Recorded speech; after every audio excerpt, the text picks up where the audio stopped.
इस लेक्चर में हम डिस्कस करते हैं बोहर्स एटॉमिक मॉडल। जैसे कि इससे पहले हमने रदरफोर्ड के एटॉमिक मॉडल को डिस्कस किया और उसके जो 3 डिफेक्ट्स के हवाले से भी हमने डिटेल में डिस्कस की थी।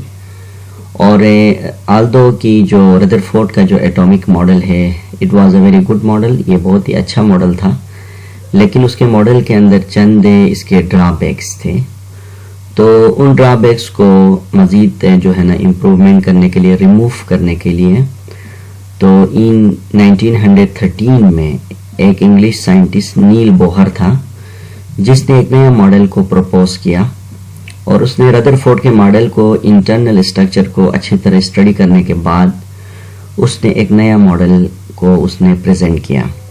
और ये मॉडल बोहर ने 1913 में पेश किया और इस मॉडल को बोहर्स एटॉमिक मॉडल कहा जाता है। बोहर जो एटॉमिक मॉडल है बोहर का, ये model basically mono electronic system पर बेस करता है। यानी ये मॉडल ऐसे तमाम एटम्स या ऐसे तमाम आयंस को स्टडी करता है जिसमें एक इलेक्ट्रॉन पाया जाता है। तो इसलिए हम कह सकते हैं कि this model is based on the mono electronic system like a hydrogen atom. जैसे कि मैंने लिखा कि in order to remove the defects of Rutherford atomic model and the investigate the internal structure of an atom, in 1913 an English scientist Neil Bohr proposed another possible structure of an atom called Bohr's atomic model।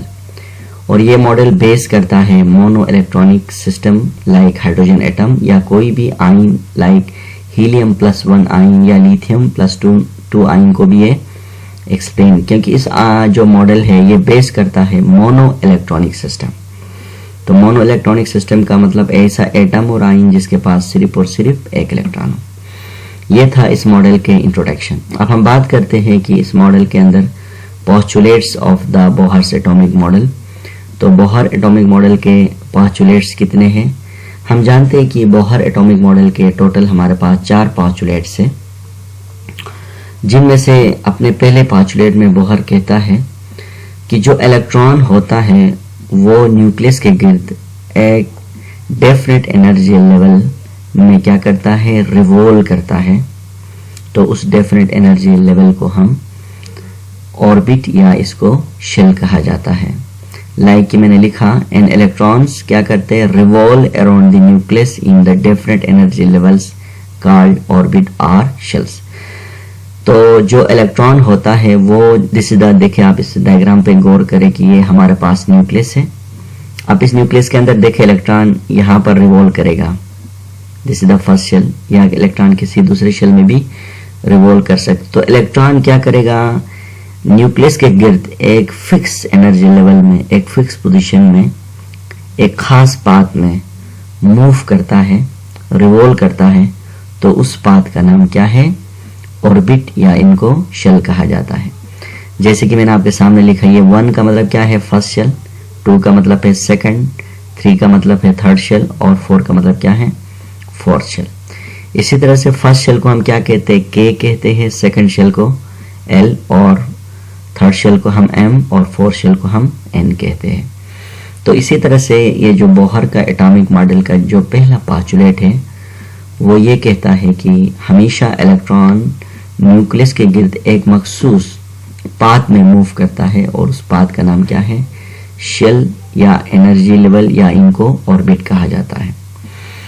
इसका second postulate क्या है, Bohr कहता है कि जब तक electron अपने shell में होता है तो उसी दौरान वो न एनर्जी लेता है और न वो एनर्जी किसी को देता है।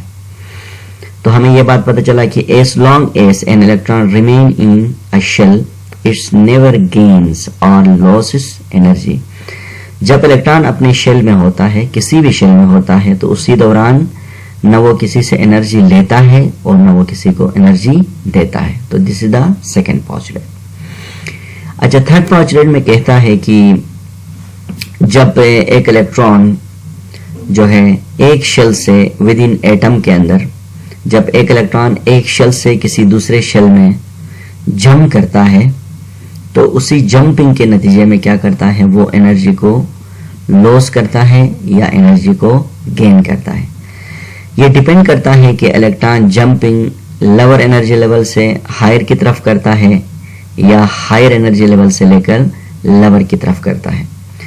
अगर एक इलेक्ट्रॉन फर्स्ट शेल से सेकंड की तरफ जा रहा है या फर्स्ट शेल से हायर शेल की तरफ जाता है तो डेफिनेटली इलेक्ट्रॉन क्या करेगा, एनर्जी गेन करेगा। ये डिपेंड करेगा कि इलेक्ट्रॉन कितना अमाउंट में एनर्जी को वो एब्जॉर्ब करता है। अगर इलेक्ट्रॉन जितना अमाउंट ऑफ एनर्जी एब्जॉर्ब करेगा तो उसी के नतीजे में इलेक्ट्रॉन इतना ही जंप करेगा। अगर इलेक्ट्रॉन कम एनर्जी लेगा तो फॉर एग्जांपल एक इलेक्ट्रॉन फर्स्ट शेल में है तो वो इलेक्ट्रॉन क्या होगा, सेकंड शेल में चला जाएगा। अगर ज्यादा एनर्जी लेगा तो वो थर्ड शेल में। तो इसी तरह हमें ये बात पता चला कि इलेक्ट्रॉन हमेशा लोअर एनर्जी से यानी लोअर शेल से जब वो हायर शेल में जाता है तो वो एनर्जी को एब्जॉर्ब करता है, गेन करता है। जब हायर शेल से इलेक्ट्रॉन जब लोअर शेल में आता है तो उसी दौरान एनर्जी को लॉस करता है। तो जैसे कि मैंने लिखा कि द गेन और loss of energy occur within a orbit only due to क्या है, jumping of electron from one orbit to the another orbit. इसी तरह से इलेक्ट्रॉन, जैसे कि हमने सेकेंड पोस्टुलेट में पढ़ा था कि इलेक्ट्रॉन जब तक अपने शेल में है उसी दौरान न वो एनर्जी लेता है और न वो एनर्जी देता है। लेकिन एनर्जी कब लेगा, जब इलेक्ट्रॉन जंप करेगा लोअर एनर्जी लेवल से लेकर हायर में जाएगा, उसी दौरान एनर्जी को गेन करेगा। जब हायर से लोअर में आएगा तो उसी दौरान वो एनर्जी क्या करेगा, लॉस करेगा। तो अब इसी तरह से जैसे कि मैंने लिखा कि डेल्टा ई क्या है, this is change of energy है, और E2 क्या है, हमेशा हायर एनर्जी होगा, हायर शेल का एनर्जी, और E1 क्या है, लोअर शेल का एनर्जी है। तो इसी तरह से इलेक्ट्रॉन जब लोअर शेल से हायर में जाता है तो वो एनर्जी एब्जॉर्ब करेगा, और हायर से जब लोअर में आता है तो एनर्जी क्या करेगा, एमिट करेगा। तो वो जो चेंज ऑफ एनर्जी होगा that is equal to the delta E is equal to E2 minus क्या है, E1 है। और लाइक कि हम इसको इस तरह भी लिख सकते हैं कि this change of energy is always equal to क्या है, प्लांक कांस्टेंट एंड क्या है, फ्रीक्वेंसी के बराबर होती है। तो इसी तरह से हमें पता चला कि इलेक्ट्रॉन हमेशा एक मखसूस अमाउंट में एनर्जी को एब्जॉर्ब करता है तो वो अपने शेल में नहीं रहेगा बल्कि वो हायर शेल में जाएगा। जब हायर शेल में जाएगा वहां से जब वो दोबारा लोअर शेल में आएगा यानी ग्राउंड स्टेट में आएगा वो, तो उसी दौरान वो एनर्जी क्या करेगा, एमिट करेगा। So this is the third postulate of the Bohr's atomic model. अच्छा, इसके बाद थे फोर्थ पोस्टुलेट क्या है। बोहर कहता है कि जब इलेक्ट्रॉन किसी भी ऑर्बिट में रहता है तो उसी दौरान एक इलेक्ट्रॉन के अंदर क्या होती है, एक एंगुलर मोमेंटम होती है। And we know that momentum किसे कहते हैं, किसी भी पार्टिकल हो जिसके अंदर मेस हो और उसका क्या हो, वेलोसिटी हो, तो इसको हम क्या कहते हैं, मोमेंटम कहते हैं। तो बोहर कहता है कि जो इलेक्ट्रॉन है, इलेक्ट्रॉन भी एक पार्टिकल है और इलेक्ट्रॉन के अंदर वो रिवॉल्व करता है तो लिहाजा इसके अंदर वेलोसिटी भी है, तो इसलिए इलेक्ट्रॉन के अंदर मोमेंटम होती है। लेकिन ये मोमेंटम क्या है, इलेक्ट्रॉन रिवॉल्व करता है अराउंड द न्यूक्लियस, अपने सेंटर के गिर्द, यानी सेंटर का मतलब न्यूक्लियस के गिर्द मूव करता है, रिवॉल्व करता है। इसका मतलब इसके अंदर खाली मोमेंटम नहीं होगा, इसके अंदर एंगुलर मोमेंटम होगा। अब एंगुलर मोमेंटम क्या है, किसी भी चीज का अपने सेंटर के गिर्द जितना हरकत करेगा कोई भी पार्टिकल तो that momentum will be the angular momentum. तो इसी तरह से बोहर कहता है कि एक इलेक्ट्रॉन के अंदर हर शेल में एक अपना एंगुलर मोमेंटम होता है। फॉर एग्जांपल फर्स्ट शेल है, उसका अपना एंगुलर मोमेंटम होगा, सेकंड शेल का अपना होगा, थर्ड शेल का अपना होगा। तो यहाँ फोर्थ पोस्टुलेट में ये कहा जाता है कि जो एंगुलर मोमेंटम है जिसको हम मैथमेटिकली MVR कहते हैं, जैसे कि मैंने आपके सामने लिखा कि MVR क्या है, this is the angular momentum.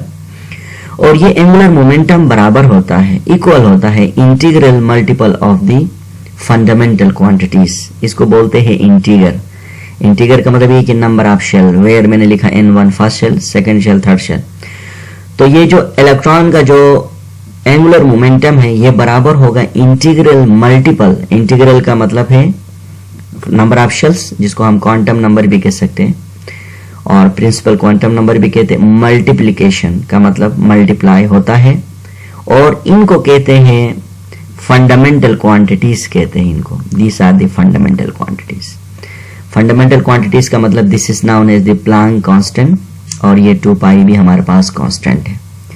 तो तो इसी तरह से इलेक्ट्रॉन अगर फर्स्ट शेल में होगा तो उसका एंगुलर मोमेंटम किसके बराबर होगा, mvr इज इक्वल टू होगा हमारे पास 1 होगा, मल्टीप्लाई होगा प्लांक कांस्टेंट डिवाइड करना होगा 2 पाई के साथ। तो इसका क्या होगा, angular momentum for the first shell के लिए हमारे पास हासिल होगा। इसी तरह से अगर हम बात करें कि इलेक्ट्रॉन सेकंड शेल में, तो यहाँ 2 लगाएं। तो अब हमें ये बात पता चला कि इलेक्ट्रॉन के अंदर फर्स्ट शेल का अपना एंगुलर मोमेंटम होता है, सेकंड शेल का अपना होता है और थर्ड शेल का अपना एंगुलर मोमेंटम होता है।